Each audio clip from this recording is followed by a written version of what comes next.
नमस्कार सर। नमस्कार जी। सर क्या नाम है आपका? सर जी नाम जय किशन दास। जय किशन जी, आप कहाँ से हैं? गांव बराना, जिला झज्जर, हरियाणा से जी। सर संत रामपाल जी महाराज से नाम दीक्षा आपने कब ली? सर 2 अक्टूबर 2014 में ली थी जी। सर संत रामपाल जी महाराज से नाम दीक्षा लेने से पहले क्या आप कुछ भक्ति साधनाएं भी करते थे? हाँ भगत जी, मैं हनुमान जी का 9 साल तक व्रती रहा, 3 डाक कावड़ ले आया, और जो छोटी मोटी साधना है अपने गांव में, जो पितर वगैरह हैं, भूत पूजा, वो कर ही रहे थे। जो माता पिता ने जो लाग लगा रखी थी पिछली, वो सारी करते थे। मैं जो है ना आर्य समाजियों को जो है बहुत फॉलो करता था और उनके नियमों पे चलता था। सर फिर आप क्या कारण बना कि आप संत रामपाल जी महाराज की शरण में आए? कारण तो क्या बताऊं जी, कारण तो बहुत कसूते बने हैं जी। मेरे परमात्मा जाना है मेरे को कैसे निकाला। मैं एक इतना मतलब नीच जीव था। मैं 2002 में शीला माई है हमारे गांव की, वो संत रामपाल जी महाराज का नाम ले रही थी। वो हरड़ बो रही थी, हरड़ आश्रम में ले जाने के लिए उसको गांव में कोई नहीं मिला। तो मैं उस टाइम पर ट्रैक्टर ले रहा था, छोटा ही था, ज़्यादा उम्र नहीं थी। तो बोले बेटा मेरे हरड़ आश्रम में गिरा होगा रामपाल महाराज के में। तो मैं बोला गिराऊंगा भाई, मका काकी मन ना क्या दिक्कत से। तो नहीं बोली भाई ठीक है, तो मेरी हरड़ गिरा तुम। तो हम आश्रम में गए। फिर क्या हुआ भगत जी, वो हरड़ उतारने भी हमने पड़ गई। तो भंडारा लिया भगत जी, बहुत अच्छा भंडारा था। फिर भगत जी लाइन में लग रहे थे भगत, रस्सी वस्सी बांध रखी थी। जब तो बहुत छोटा आश्रम हुआ था करोथे वाला। तो मन गुरु जी संत रामपाल महाराज देखे उस टाइम पे। मैं देख कर अचंभित रह गया। मका इतना कसूत लाल चेहरा, मका भाई रामपाल महाराज को मतलब ऐसी गलत सोच सी, तो गलत सोच धारणा के अनुसार बोला हमने। मैं अपने मन में विचार किया कि मैं भाई कसूती लाल दे ले रहा, माँ कहती गच माल खावा है। मतलब ऐसा शरीर था जो हमने आज तक मैंने किसी इंसान का नहीं देखा, बिल्कुल जैसे चमकदार चेहरा। तो बैठ के भगत जी गुरु जी से आशीर्वाद ले रहे थे। कोई अपनी समस्या बता रही थी, माई बता रही थी, कोई भगत बता रहा था भाई मेरे साथ ऐसा हुआ गुरु जी। गुरु जी मैंने एक बात देखी, गुरु जी को किसी को नहीं ये नहीं कह रहे थे भाई ये तेरे साथ ये हो जाएगा, जा ये कर ले कर ले। बस आराम से बैठ के कह रहे थे बेटा करेंगे परमात्मा दया, करेंगे परमात्मा दया। तो मैं सोचा मगा यार तो कैसा संत है, मगा किसी को कुछ कहता ही नहीं है कि भाई तेरा ये हो जाएगा ये हो जाएगा, बस ये कहे परमात्मा दया करेंगे। चलो ठीक है। फिर क्या हुआ भगत जी, सारे बैठे थे उस टाइम पर, लगभग 50-60 भगत थे रामपाल महाराज के। तो उन्होंने सारा ने दंडवत प्रणाम कर दी। मैं अकेला बैठा रह गया भगत जी। मन ने देखा, मगा भाई तू अकेला बैठा रह गया, मगा या तो बेइज्जती होगी। मैं भी झुक गया, मन ने भी अपना माथा टेक दिया, उनकी तरिया देखा जैसे वह कर रहे थे। तो उस टाइम पर आ गया भगत जी मैं 2002 से, और मन ने 2014 तक इतनी निंदा करी। मैं इतना नीच आदमी था, इतनी निंदा करी मैंने संत रामपाल महाराज की कि भाई वहाँ तो ऐसा होता है ऐसा, मतलब अनहोई बातें जो नहीं हुई वो कहने लगे। फिर आर्य समाजों के संपर्क में हम रहते ही थे। तो वो आके गांव में पर्चे भी बांटते थे, लोगों को इकट्ठा करके बताते थे भाई वहाँ पे मतलब जो है आश्रम में रामपाल ऐसे ऐसे कर्म करवाता है औरतों से, हमारी बहन बेटी जाती हैं, समाज में क्या प्रभाव पड़ेगा। जो है ये तो भाई एक मतलब जो है गुंडा टाइप का इंसान है, इसको मतलब यहाँ से भगाने में फ़ायदा है हमारा, नहीं तो हमारे समाज को ही भ्रष्ट कर देगा ये। तो हमारे अंदर भी प्रेरणा भरी भाई। 2013 में 5वें-6ठे महीने की बात हो, इतना मेरा ध्यान नहीं है कौन से महीने की है। तो हमारे गांव में क्या हुआ, आर्य समाजी आए भाई रामपाल को यहाँ से खदेड़ना है, कुछ भी हो जाओ, चाहे कुछ भी करो, ये हमारे ना मतलब जो है आर्य समाजियों को हमारी इतनी बुराई कर रहा है, इसने महर्षि जी को ऐसे बोला है हैं। फिर और मतलब हिंदू की तरह भी भड़काने लगे, भैया तुम्हारे देवी देवताओं को भी ऐसे करता है वैसे करता है। यानी कि उन्होंने जो हथखंडे अपनाने थे वो पूरे अपनाए बहकाने के लिए लोगों को। तो भगत जी हम भी इकट्ठे हो लिए गांव में, एक जगह इकट्ठे हुए डिग्गी पे, और भाई पूरा गांव में ढोल बजवा दिया भाई चलो रामपाल का जो है यहाँ से निकालना है, और उसका लठ मार काने उसके चेले आकर उसका। तो वहाँ भगत जी पैदल मार्च हुआ हमारा गांव से ही, ढोलक बजाते बजाते चले। ढोलक वाले आ गए थे, पीछे पीछे पूरा गांव था। जितने भी थे 800-700 या 1000 आदमी थे लगभग। तो चले फाटक कूदते ही डिगल में पहुंच गए। डिगल में औरतें लिकड़ लिकड़ के देख रही थी बाहर निकल निकल के। तो मतलब उनको ऐसे बोलते जा रहे थे कि भाई काकी ताइयो अपने काम न संभाल लियो, अपने काम न संभाल लियो, हमारा नहीं पता हम वापसी आवे कि नहीं आओ, मतलब बिल्कुल मरने के लिए जा रहे हैं, चाहे जान चली जाओ उसको निकाल के ही आना है रामपाल को यहाँ से। तो वो जी कुछ डिगलवासियों में भी और प्रेरणा हुई, भाई पूरा बनाना गांव उठा, तो वो भी साथ साथ भाई चलो चलो चलो। उधर से गोची गांव के ट्रैक्टर भर भर के आगे फोनों पे बात हो गई, भाई बनाने गांव भी उठा और साथ में डिगल भी हो लिया। गोची गांव में भी लगा दिया ट्रैक्टर भर भर के आने लगे। डंडे लाठी जेड़ी गंडासे जो कुछ भी लेना है ले लो, और जो भी मिल गया उसको मूछना है, बिल्कुल काटना है, चाहे कुछ भी हो जाओ। तो टूल टैक्स पार करने के बाद वो सीआरपी इतनी खड़ी थी, वो अपना ऐसे हथियार को मतलब जो है बिल्कुल रेडी कर, और बोले भाई आगे जाना खतरे से खाली नहीं है। वहाँ जाने के बाद थोड़े हिचक से गए बगजी, हिचक गए तो खेतों की तरफ हो लिए। खेतों में चले गए, वहाँ बैठ के पूरा दिन बैठे रहे, भूखे प्यासे और गाली देते रहे, अपने कर्म बिगाड़ते रहे। रोड पे बसों में भी आग लगा दी थी, 1-2 मोटरसाइकिल भी फूंक दी थी, 2-3 बस भी फूकी थी। विद्रोह इतना मतलब इतना बाउंडर बना दिया था। तो वो शाम को हम अपने घर आने लग रहे थे, रास्ते में जो है वो बसों में से किसी को कहीं उतार रहे थे, किसी को कहीं उतार रहे थे। फिर डिगल गाँव में जो है बसों पर पत्थरबाजी भी कर दी। फिर वहाँ पे भी सीआरपी और पुलिस वाले आगे, भाई ऐसा काम नहीं करना, ये गलत है। वो बात तो आई गई हुई। फिर 2013 में ही मैं पिकअप गाड़ी ले रहा था उस टाइम पे, तो अपने गांव में से कुछ बुकिंग के लिए गया हुआ था गोरड गांव में। गोरड गांव में गया हुआ था, तो वहाँ पे पुस्तक सेवा चल रही थी रामपाल महाराज की, कि भाई ज्ञान गंगा 10 रुपये की, ज्ञान गंगा 10 रुपये, घर घर मतलब प्रचार चल रहा था। तो मैं भी गाड़ी में बैठा बैठा मगर रामपाल की बाटो हो, बोला 10 रुपये की भाई साहब ले लो। मैंने सोची बड़ी मोटी किताब है, 10 रुपये की दे हैं, ले ले के जा है। अगले दिन ऐसे खोल ली, बीच में सही मगा देख ज्ञान का तो ऐसे ही पता चल जाए, जहाँ को वहीं मिल रहा है। खोला बगजी मैंने एक पेज पढ़ा उसका, तम्बाकू के बारे में है, ये मतलब जो है बुराइयां हैं जो हम कर रहे हैं उसके बारे में हमें ज्ञान नहीं था। जो खोल के देखा तो बगजी मैंने बहुत अच्छा लगा, मैं पढ़ा, भाई ज्ञान तो 1 नंबर का है। फिर मैंने वो पेज मोड़ दिया बगजी, मैं यहीं से पढ़ेंगे आगे, रख दी। पेज मोड़ के रख दिया बगजी, मैंने कोई टाइम नहीं लगा ना, वो मेरा कोई मतलब हुआ उसको उठाने का, भूल गया बिल्कुल। फिर 2013 में लास्ट में बिल्कुल 12वें महीने में था शायद, उस टाइम पर मैंने डिश लगवाई बगजी, नई डिश लगवाई। तो मैंने देखा चैनल बदल रहा था, मैं टीवी देख रहा था, तो मैं और मेरे मामा का लड़का संदीप दोनों बैठे खाना खा रहे थे। तो चैनल बदल रहे थे, नई नई डिश लगी थी, शौक था भी नए नए चैनल देखें, कितने चैनल आ रहे हैं। तो रामपाल महाराज मैंने दिखाई दिए, दिखाई देती है जी बगजी, मेरा एकदम ऐसा हुआ जैसे मतलब भाई ये डिश न पड़वा दे तो रामपाल हमारे घर में, इसका मतलब कैसे चल पड़ा है वो सत्संग वगैरह जी, इसको तो मैं देख कर भी खुश नहीं था, और हमारे घर आके था गया मगा।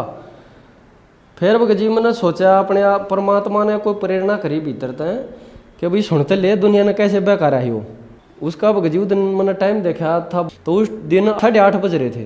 तो मैंने 8:30 बजे ही देखने लगा, 10 मिनट कर रहा था सिर्फ। उस दिन गुरु जी गीता खोल के दिखा रहे थे, साथ में देगा 12-15 श्लोक, भाई रजगुण ब्रह्मा सदगुण विष्णु तम गुण शिव जी की भक्ति करने वाले, राक्षस स्वभाव को धारण किए हुए, मनुष्यों में नीच दूषित कर्म करने वाले मूढ़ लोग होते हैं। मैंने देखा था बगजी मगा भाई यो के बात बताई। फिर साथ में देवी भागवत, और फिर ये दिखा दे भाई रजगुण ये है ब्रह्मा जी है, सतगुण विष्णु जी है, तम गुण शिव जी है, और यही 3 गुण हैं, यही 3 देवता हैं। अगले दिन उसी टाइम पे फिर खाना हुआ, वैसे तो याद नहीं रहा। फिर वो चैनल बदल, तो फिर वो आगे लग गया सत्संग, मगा यो आ गया भाई फिर देखेंगे। तो उस दिन और देखा बगजी संत रामपाल महाराज जो है उस दिन ऋग्वेद उठा के देख रहे थे, ऋग्वेद के जो भी मंत्र दिखा रहे थे वो दिखाया जी। पहले तो भाई गीत ये जो है गायत्री मंत्र है, तीसरा मंत्र इसमें ओम नहीं है, ऐसे नहीं, मतलब जो भी कुछ था वो एकदम सटीक प्रमाण दिखा रहे थे। मैंने सोचा भैया अपने पास से तो कुछ बता नहीं रहे, आप जो कुछ बता रहा है इनमें से ही बता रहा है। फिर बगजी मेरा चौसक्षी बनी, मैंने तीसरे दिन और देखा। तीसरे दिन देखा तो बगजी मेरी माँ बोली रामपाल बनेगा के, मगा माँ ऐसा है अच्छे इंसान के गुण हैं कि बुरे से भी कुछ ना कुछ सीख लेनी चाहिए। अच्छे इंसान के गुण हमने के मतलब भाई वो बुराई कर रहा है अपनी जगह कर रहा है, हमने के इनसे के लेना देना है। तब भगत जी मैंने एक हफ्ता सत्संग सुनया। सत्संग सुनने के बाद भगत जी मैंने चौसक्षी हो गई। मैं कहा भाई यो ज्ञान एक नंबर का है, तो हम डले डोया करते। तब भगत जी मैंने माथा टेक दिया परमात्मा के संत रामपाल महाराज के चरणों में। मैं कहा भाई आज तक यो दास परमात्मा तेरा कुत्ता है और तू मेरा मालिक से, जो जैसे कहोगे वैसे चलूँगा। धरती इधर से इधर हो जाएगी, कोई दिक्कत नहीं है, लेकिन मेरी नाड़ उतर जाओगी, अब कुछ भी हो जाओ। क्योंकि भगत जी बचपन से ही जो है परमात्मा की कसक थी और वो अब पूरी होती दिख रही थी इस माध्यम से।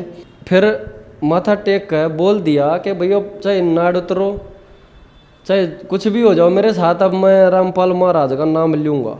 उसी दौरान परमात्मा ने एक नौकरी भी दिलवा दी थी, रहने लायक मतलब जो है गुजारे लायक जो है काम दिलवा दिया था। उससे पहले कोई इतनी ना तो कोई नौकरी ना करी थी, वो गाड़ी थी वो भी बेच दी थी, तो रोजगार बिल्कुल नहीं था। फिर भगत जी मैंने 10 महीने तक सत्संग सुनते हो गए थे। तो मैंने आश्रम में अरदास लगाई, पता चला मैंने भक्तों से भी अरदास लगानी चाहिए, अरदास लगाने से काम होते हैं। मैंने फ़ोन किया आश्रम में। फ़ोन करने के बाद जो है वहाँ से जवाब आया भाई आपने कोशिश करनी पड़ेगी, परमात्मा दया करेंगे। तो भगत जी मैंने दोपहर को मैं सो रहा था, तो दोपहर को परमात्मा ने संत रामपाल महाराज ने मेरे को दर्शन दिए और बोला बेटा कल नाम लेने के लिए आ जा तू। भगत जी मेरी एकदम से आँख खुल गई। मैं कहा भाई कल रामपाल महाराज ने मुझे बुला लिए नाम लेने के लिए और कल फिर चक्कर लेके जाना है। मगर ऐसे कैसे संभव होगा भाई, देर लग जाएगी, वहाँ तो दिल्ली से आने में टाइम लग जाता है, टाइम वहाँ जाने का रहेगा नहीं, बरवाड़ा यहाँ से दूर है। तो भगत जी वो भी परमात्मा ने मेरी समस्या हल करी। शाम ने जो है 5 बजे ही कंपनी से फ़ोन आ गया था कि भाई तेरा कल चक्कर कैंसिल है, कल नहीं आना। तो भगत जी वो परमात्मा जो है जब खुद बुलाने के लिए मेरे पास आए हुए थे, तो वो अपने बच्चों की समस्या को हल भी अपने आप ही करते हैं। भगत जी मैं जो है 2 अक्टूबर 2014 को बरवाड़ा आश्रम में गया, मेरा फार्म भरा। भगत जी ये नियम है भाई, दारू नहीं पीनी, मांस नहीं खाना है, चोरी जारी से बचना है, रिश्वत से, मतलब जो उन्होंने बात थी नियम थे वो मैं कहा भाई कुछ भी हो मैंने नाम लेना है, इससे मैंने कोई मतलब नहीं है भाई क्या नियम है। नियम तो एक भगत के होते ही हैं, भक्ति मार्ग में तो नियम होते ही हैं, और वो मैं निभाऊंगा नहीं तो फिर भगत कैसे कहलाऊंगा। तो भगत जी संत रामपाल महाराज ने मेरे को नाम दिया और नाम लेने के बाद परमात्मा के रामपाल महाराज के दर्शनों के लिए लाइन लगी हुई थी, तो मैं भी लाइन में लगा। भगत जी मैंने ऐसे करके जब मेरे सामने आए गुरु जी रामपाल महाराज जी, तो मैंने बोला माँ गुरु जी मैं तो बहुत नीच आत्मा हूँ। गुरु जी बोले क्या हुआ बेटा? मैं कहा जी मैं तो आर्य समाजियों के साथ जो है ना 2013 में जो करोथा कांड हुआ था, तो आपके शिष्यों को और आपको जी मैं तो मारने के लिए आ गया था। तो गुरुजी ने मेरी तरफ हंस के बोले बेटा कोई बात नहीं, तेरी गलती नहीं है, सारा समाज ही ऐसा है, और नाम ले और परमात्मा दया करेंगे। मगा जी नाम तो ले लिया। बोला ठीक है फिर क्या दिक्कत है, नाम ले लिया, भक्ति कर, तेरा कोई कुछ नहीं कर सकता, भगवान का नाम ले। मैं ठीक है जी। सर संत रामपाल जी महाराज से नाम दीक्षा लेने के बाद क्या आपको कुछ लाभ भी प्राप्त हुए? लाभ तो जी सब तक पहला था ये होया, जो हम या भक्ति कर रहे थे या तो एक समाज नाशक भक्ति थी, मतलब जीव को बर्बाद करने वाली जो भक्ति थी, उससे हमारा पिंड छूट गया। लाभ तो भगत जी जैसे इतने मिले हैं, इनके को गुणगान तो किया नहीं जा सकता। अब बताने लग जाऊँ मैं 2 घंटे भी लग जाए, 4 भी लग जाए और पूरा दिन भी लग जाए, और वैसे मोटे मोटे बताने ही पड़ते हैं भाई हमें क्या लाभ हुआ। मैं एक बार जो है मैं गाड़ी चलाता था भगत जी, गीता कॉलोनी से वापसी आ रहा था मैं, जमुना का पुल लगता वहाँ पे, पुल के ऊपर से गाड़ी लेकर आ रहा था मैं, गाड़ी में माल भरा था 1.5 टन, नरेला उतारना था मैंने। वो उस टाइम पर बारिश ही हो रही थी, वो पुल के नीचे से वो जो अंडरपास होता है उसके नीचे से गाड़ी जब आई तो टायर जो है ब्रेक बिल्कुल पानी में भीग गए थे। तो जमुना के पुल पे आ लिया। जब इस चीज़ का मेरे को शुरू में गाड़ी चलाने लगा था, वो बड़ी गाड़ी वैसे तो छोटी चलाते थे, उसका इतना ज्ञान भी नहीं था भाई ब्रेक पानी में भीगने के बाद ये नहीं लगेंगे। तो जी वो गाड़ी जब 50-60 की स्पीड पे थी, मैंने ब्रेक लगाए, ब्रेक लगा के देखा 100 मीटर पहले ब्रेक लगाए थे पुल आने से। वो ऐसे पुल है सामने से, मतलब जो है गाड़ी जा रही है और पुल ऐसे घूमना पड़ता था उस पर पुल पे जाने के लिए। तो यहाँ पे मैंने जैसे ब्रेक लगाई 100 मीटर पहले, तो ब्रेक भगत जी गाड़ी ऐसे ऐसे भागने लगी, कभी वो ब्रेक लेदर चिपक जाता है, कभी वो चिपक जाता है। मैंने सोची भाई मगा आज तो गाड़ी तेरी जमुना में गई, अब नहीं बच सकता। बिल्कुल जमुना के पुल के पास जाली ना भगत जी, जब क्या हुआ गाड़ी जो है मेरी आंख मिच गई, आंख बंद होगी। आंख खोल ली तो भगत जी मैंने जब एकदम मैं हैरान रह गया, गाड़ी का इस तरफ मुंह, बिल्कुल गाड़ी खड़ी घूम गई, घूमती मेरा पता चला बैठे को, वैसे वैसे आंख मेरी बंद हो गई थी। तो भगत जी मैंने उस दिन पणवासी थी, मैं सोच ही रहा था पहले दिन मगा यार पणवासी ने संत रामपाल महाराज सत्संग करे हैं, मगा भाई हमारे बाग में भी होता हम भी चले जाते। लेकिन मेरा जब एकदम से ध्यान में आया भाई संत रामपाल महाराज ने बचाया है और कोई बचाने वाला नहीं है, नहीं तब जमुना में तू आज तेरा कल्याण हो जाना था। तो भगत जी लाभ, और 3-4 महीने पहले मेरी लड़की बीमार हो गई थी, उसको भगत जी निमोनिया बिगड़ गया था, और गांव के डॉक्टर ने उसको बाफ बूफ दे के और जो बोल दिया भाई ठीक है, सुबह फिर दिखा लियो एक बार, कुछ ना हो इसका। और वो भगत जी खांसी की दवाई दे दी कुछ ऐसा, तो वो क्या हुआ उससे उसकी धड़कन बढ़ गई थोड़ी ही। फिर दोबारा दिखाने गए, मगा यार इसको तो दोबारा ज़्यादा परेशानी हो रही, सांस ज़्यादा लेने लगी है, तो खिंचा गए। बोला ऐसी कोई बात ना है, दवाई दी है ना, इसका थोड़ा फर्क हो जाता है, धड़कन बढ़ती है। फिर भगत जी रात को 10 बजे ही और ज़्यादा होगी, फिर मगा भाई ये तो डॉक्टर भी अपने घर गया। तो फिर रात को हम उसको डिगल लेके गए जी, प्राथमिक स्वास्थ्य केंद्र है, उसमें लेके गए तो डॉक्टरों ने वहाँ से भी बोल दिया भाई ठीक है तो कोई दिक्कत ना है, दवाई से भी थोड़ा रिएक्शन बन रहा है और हो जाएगी, एक इंजेक्शन लगा दिया। मैंने सोचा भाई जो होगा परमात्मा की मर्जी से ठीक का होगा। तो क्या हुआ भगत जी, मेरे को सुबह 3:30 बजे गाड़ी लेके जानी होती है, मैं तो गाड़ी लेके चला गया और परिवार वालों को बोल गया भाई अगर कोई ज़्यादा प्रॉब्लम हो तो ऐसा करियो 4-5 बजे तक एम्बुलेंस वाले के पास फ़ोन कर दियो, 102 नंबर पर डायल कर लियो और मगर एम्बुलेंस को बुला लियो और रोज तक ले जियो, मैं भी आ लूँगा तब तक 8-9 बजे तक चक्कर मार गए। तो भगत जी ऐसा हुआ, वो मेरी बहन आई हुई थी घर पे, तो उसने बोला ये 4-5 बजे कहाँ, ये तो बिल्कुल मरने को होगी, इसको अभी उठाओ, जल्दी फ़ोन करो। तो उन्होंने एम्बुलेंस वाले को बुला गए और एम्बुलेंस वाला जल्दी सिरों तक लेकर गया भगत जी। डॉक्टर ने इसको सीधा आईसीयू में भर्ती कर लिया और मेरे पास फ़ोन आया कि भैया ऐसे ऐसे आईसीयू में दाखिल हो गई है लड़की और आकर अपने संभाल लिए। तो भगत जी किसी को मतलब जच नहीं रही थी कि बच जाएगी। तो मैं भगत जी 9-10 बजे ही वहाँ पहुँचा रोज तक। मैंने जाकर डॉक्टर जी से बात करी, डॉक्टर जी क्या दिक्कत है?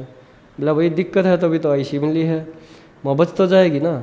बोला भैया अभी देखो परमात्मा की जो दया होगी। डॉक्टर भी ये बोले भाई परमात्मा जाने, अब हम क्या बता सकते हैं, हमने तो अपना ट्रीटमेंट दे रखा है। तो भगत जी परमात्मा ने ऐसी दया करी, शाम ने 5 बजे वो लड़की बिल्कुल मतलब वो लगा रखी थी जो जितनी भी 4-5 वो चेपी थी वो मशीन की, वो सारी उतार के फेंकने लगी ऐसे और उठ के और चलने लगी। डॉक्टर भी अचंभे में भाई ये मेरे से बोला भाई ये लड़की तेरी घर पे क्या निचली डटती होगी? मगा जी बहुत शरारती है। तो हंसने लग गया वो, बोला भाई जल्दी ठीक हो जाएगी अब तो। ये डॉक्टर ने जी उसको 2 दिन में वहाँ से छुट्टी दे दी। तो परमात्मा ने सबसे बड़ा लाभ ये किया जी कि छोटी ही बच्ची जो है बिल्कुल मरी हुई जिंदा कर दी। और लाभ भगत जी एक बार मैं जो है दिल्ली से चक्कर मार कर रहा था, धुंध का टाइम था, सुबह सुबह मैं एक ट्रक के पीछे पीछे आराम से चल रहा था, मगर इसके पीछे पीछे चला जा, साथ में जो है कार चल रही थी दूसरी लाइन में, डबल रोड है वो, पीछे पीछे चल रहा था भगत जी। उसने एकदम से धुंध में वो रोड दिखाई दिया, उसने खड़े ब्रेक ले दिए भगत जी। और मैं मुश्किल से 3 मीटर पीछे हूँगा उससे, 8-9 फुट 10 फुट। तो उसने ब्रेक लेते ही भगत जी मेरी गाड़ी में, उसके तो प्रेशर के ब्रेक थे, हमारी गाड़ी जो है कैंटर है 12 फुटी, उसके सादे ब्रेक होते हैं। मैंने ब्रेक लगाए भगत जी, गाड़ी ऐसे फिसल के भाग ली उसकी तरफ, भाग ली। तो भगत जी ऐसा हुआ गाड़ी में बिल्कुल लगने को गाड़ी हुई। मैंने सोचा भाई मगा गाड़ी तो लग गई, मगर आज तो परमात्मा देखो क्या करेंगे। मन एकदम विचार आया। फिर भगत जी ऐसे गाड़ी घूम गई पीछे से गाड़ी घूम के और बिल्कुल ऐसे रोड के संतर की तरफ मुंह हो गया। और परमात्मा संत रामपाल महाराज मेरे को ऐसे मतलब महसूस हुआ कि भाई ऐसे दिखाई दिए कि जैसे गाड़ी पीछे से ऐसे धकेली है।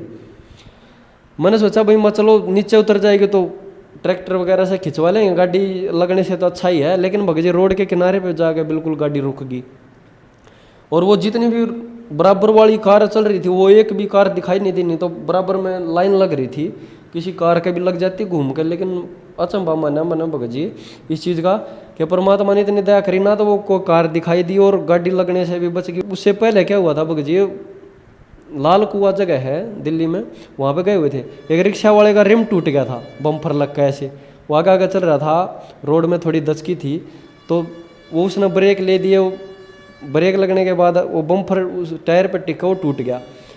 तो वो एकदम से सारे मुसलमान जो हैं, मारो मारो इसका, ये तो हिंदू लगता है ये, मतलब जो है उसने मतलब ऐसी धार्मिक बात करी भड़काऊ ही, और जो मेरे को पकड़ के नीचे उतारने लगे। परमात्मा कहते हैं भी कोई भी मुसीबत हो सतनाम का स्मरण करना चाहिए। मैंने भगत जी सतनाम का स्मरण किया, और एक थप्पड़ उसने मेरे को लगा लिया था पहले, तो लगाते ही दूसरा बोला अरे छोड़ छोड़ इसकी क्या गलती है, इसने एकदम से ब्रेक लिए हैं, ऐसे वैसे वो मेरे से मांगने लगा भाई मेरे को 1000 रुपये दे, मेरा टायर और ये जो है ये फट गया, ये रिम टूट गया इसका। फिर मेरे पास भगत जी 300 रुपये थे, मगा भाई मेरे पास है 300 रुपये। तो साथ साथ वो एक लेडी झाड़ू लगा रही थी, वो तो तब तो मेरे को गाली दे रही थी, वो बोली 300 ले ले नहीं तो ये भी जाएंगे। मतलब परमात्मा ने मेरे फेवर में कर दिए एकदम से, जैसे ही मैंने सतनाम का स्मरण किया मेरे फेवर में कर दिए। फिर मेरे ये प्रेरणा हुई कि परमात्मा ने कोई ना कोई बड़ी बला टाली है, 300 रुपये में निमट गई, और आते हुए वो मेरा एक्सीडेंट बचा दिया। तो मेरा जब समझ में आई भाई परमात्मा ने ये 300 रुपये, आज तेरा 3 लाख में भी शायद पिंडा ना छूटता, और हो सकता है भाई जान भी चली जाओ। सर संत रामपाल जी महाराज से नाम दीक्षा लेने के बाद आपको बहुत सारे लाभ प्राप्त हुए, जैसे कि लंबे अरसे से आर्य समाज का और संत रामपाल जी महाराज का आपस में विरोध रहा है। आर्य समाज ये कहता है कि संत रामपाल जी महाराज सत्यार्थ प्रकाश और महर्षि दयानंद पर टिप्पणी करते हैं, विवादित टिप्पणी। सर क्या मैटर है ये? भगत जी इस बात को तो देखो हम भी पहले गलत मानते थे। जब संत रामपाल महाराज ने महर्षि दयानंद की आत्म कथा उठा के दिखाई, जब पता चला रही हो कहाँ के संत था, यो तो कभी नरा नकली ढोंगी बाबा कहलाने के लायक का नहीं था। उसका पता चला जी वो भांग पीता था महर्षि दयानंद, उसकी आत्म कथा में लिखा हुआ है। फिर महाराज जी ने दिखाया भाई महर्षि दयानंद था जो माता पिता की सेवा करने के समर्थन में नहीं था। मैंने सोचा भगत जी मगा ये कोई महर्षि था, मगा जो माँ बाप ने भी जो है इतना न्यू बता हुआ है, अपने ऊपर एक बोझ बता रहा है, तो महर्षि तो है नहीं भाई ये। फिर उसकी सत्यार्थ प्रकाश दिखाई दी। फिर साथ साथ गुरु जी ने बोल दिया भाई संत रामपाल महाराज ने कि भाई ये महर्षि जो है ये सत्यार्थ प्रकाश जो लिख दी इसने, ये सत्यार्थ प्रकाश नहीं है, सत्यानाश प्रकाश है। इसमें कोरा गोबर भर रखा है इसने, समाज इसको पेड़ों पे चल चल के बिल्कुल बर्बाद होता जा रहा है। संत रामपाल जी महाराज एक विनाश को रोक रहे थे। सर 2006 में करौथा कांड हुआ, उस समय संत रामपाल जी महाराज जेल में गए, और 2014 में भी संत रामपाल जी महाराज जेल में गए। आप संत रामपाल जी महाराज के आश्रम में जाते थे, करौथा आश्रम में, और फिर आपने संत रामपाल जी महाराज से नाम दीक्षा ली उनकी सच्चाई देखकर। तो मीडिया में ये दिखाया गया संत रामपाल जी महाराज की आश्रम में गतिविधि कुछ ऐसी है, आप शुरू से ही उनके आश्रम में जाते हैं, तो जो लोग आज भी उन्हें इस तरीके का मानते हैं उनके लिए क्या कहेंगे आप? खास करके आर्य समाज लोगों के लिए आप क्या कहना चाहेंगे?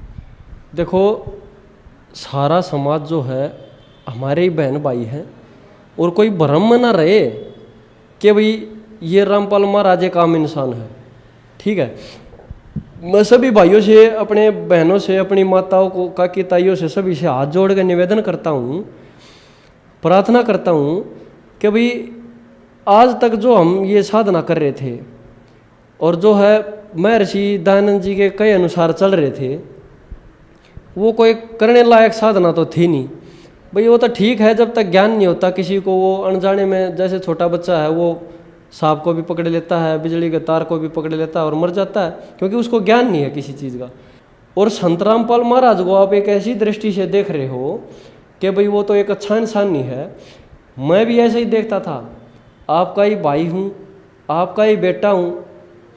एक नीच व्यक्ति समझ गए, एक बार मेरी बात पर गौर करना और एक बार उठा के देखो वो कह रहे हैं, उनकी किताबें पढ़ो। घर घर पुस्तक सेवा चल रही है, घर घर परमात्मा संत रामपाल महाराज का प्रचार चल रहा है, तो उसको नकारो मत, बस पढ़ के तो देखो एक बार। मैं भी ऐसा ही था, और आंखें खोल लो अपनी। और ये मनुष्य जीवन जो मिलता है ये सिर्फ भक्ति करने के लिए मिलता है, मोक्ष प्राप्ति के लिए मिलता है। तो एक बार अपने अंदर झाँको और परमात्मा को पहचानो। हमारे पास हमारे भगवान हमें जगाने के लिए आए हैं। सारा समाज दुखी है। मेरे ख्याल में मुश्किल से 5% आदमी ऐसे होंगे जो गोली दवाइयों के बगैर चल रहे होंगे आज, नहीं तो सारा समाज बिल्कुल दवाइयों के कारण चला हुआ है और फिर भी दुखी इतना पा रहा है। और संत रामपाल महाराज ऐसी साधना बता रहे हैं मात्र मंत्र जाप करने से पाप नाश हो रहे हैं, रोग नाश हो रहे हैं और मोक्ष का रास्ता बता रहे हैं। साथ साथ शिक्षित होने का फायदा तो उठाओ। संत रामपाल जी महाराज हमारे सभी सदग्रंथों से उनका निचोड़ बिल्कुल निकाल के हमें बताया है कि भाई परमात्मा के ये लक्षण हैं और परमात्मा ये कर सकता है, सबके पाप हरण कर सकता है, हमें मोक्ष देने वाला वही परमात्मा है, तो उसकी भक्ति करो। सर आप शुरू से आर्य समाज के नियमों पे चलते हैं और एक कट्टर आर्य समाजी रहे हैं। आप 2013 में संत रामपाल जी महाराज के विरोधी हैं, शुरू से ही विरोधी रहे हैं। आप संत रामपाल जी महाराज के शिष्यों को मारने तक के लिए आश्रम पे आ गए थे, आप जान देने के लिए भी तैयार थे अपनी। तो सर ऐसा क्या आप में बदलाव आया कि आप संत रामपाल जी महाराज के शिष्य बन गए? बोले जी बदलाव तो सबसे बड़ा बदलाव तो ये है, मैंने प्रमाण देखे हैं। संत रामपाल महाराज ने गीता दिखाई, बाइबल दिखाई, कुरान दिखाया और जो है हमारे 18 पुराण दिखा दिए। तो सभी से प्रमाण देख कर मैं संत रामपाल महाराज से जुड़ा हूँ, ऐसे नहीं जुड़ा। सर संत रामपाल जी महाराज से नाम दीक्षा कैसे प्राप्त की जा सकती है? भगत जी देखो, जैसे साधना चैनल पे 7:30 बजे से 8:30 बजे तक सत्संग आता है, ईश्वर टीवी पे 8:30 से 9:30 बजे तक आता है, दिन में श्रद्धा टीवी पे आता है। उसके नीचे एक पट्टी चलती है पीली, पट्टी पे पूरा एड्रेस, फ़ोन नंबर वगैरह सब लिखे हुए हैं। और फेसबुक के माध्यम से सबको पता है, सारे संसार को पता चल गया है कि रामपाल महाराज भी कोई है इस दुनिया में। तो आप जागो, देखो और आओ मेरे भाइयों। मैं सबसे प्रार्थना करता हूँ कि सब मोक्ष के लिए मानुष जीवन सबको मिला है और ये मोक्ष प्राप्ति के लिए मिलता है। जागो और अपना नया सवेरा उजागर करो। धन्यवाद सर। सत साहिब जी।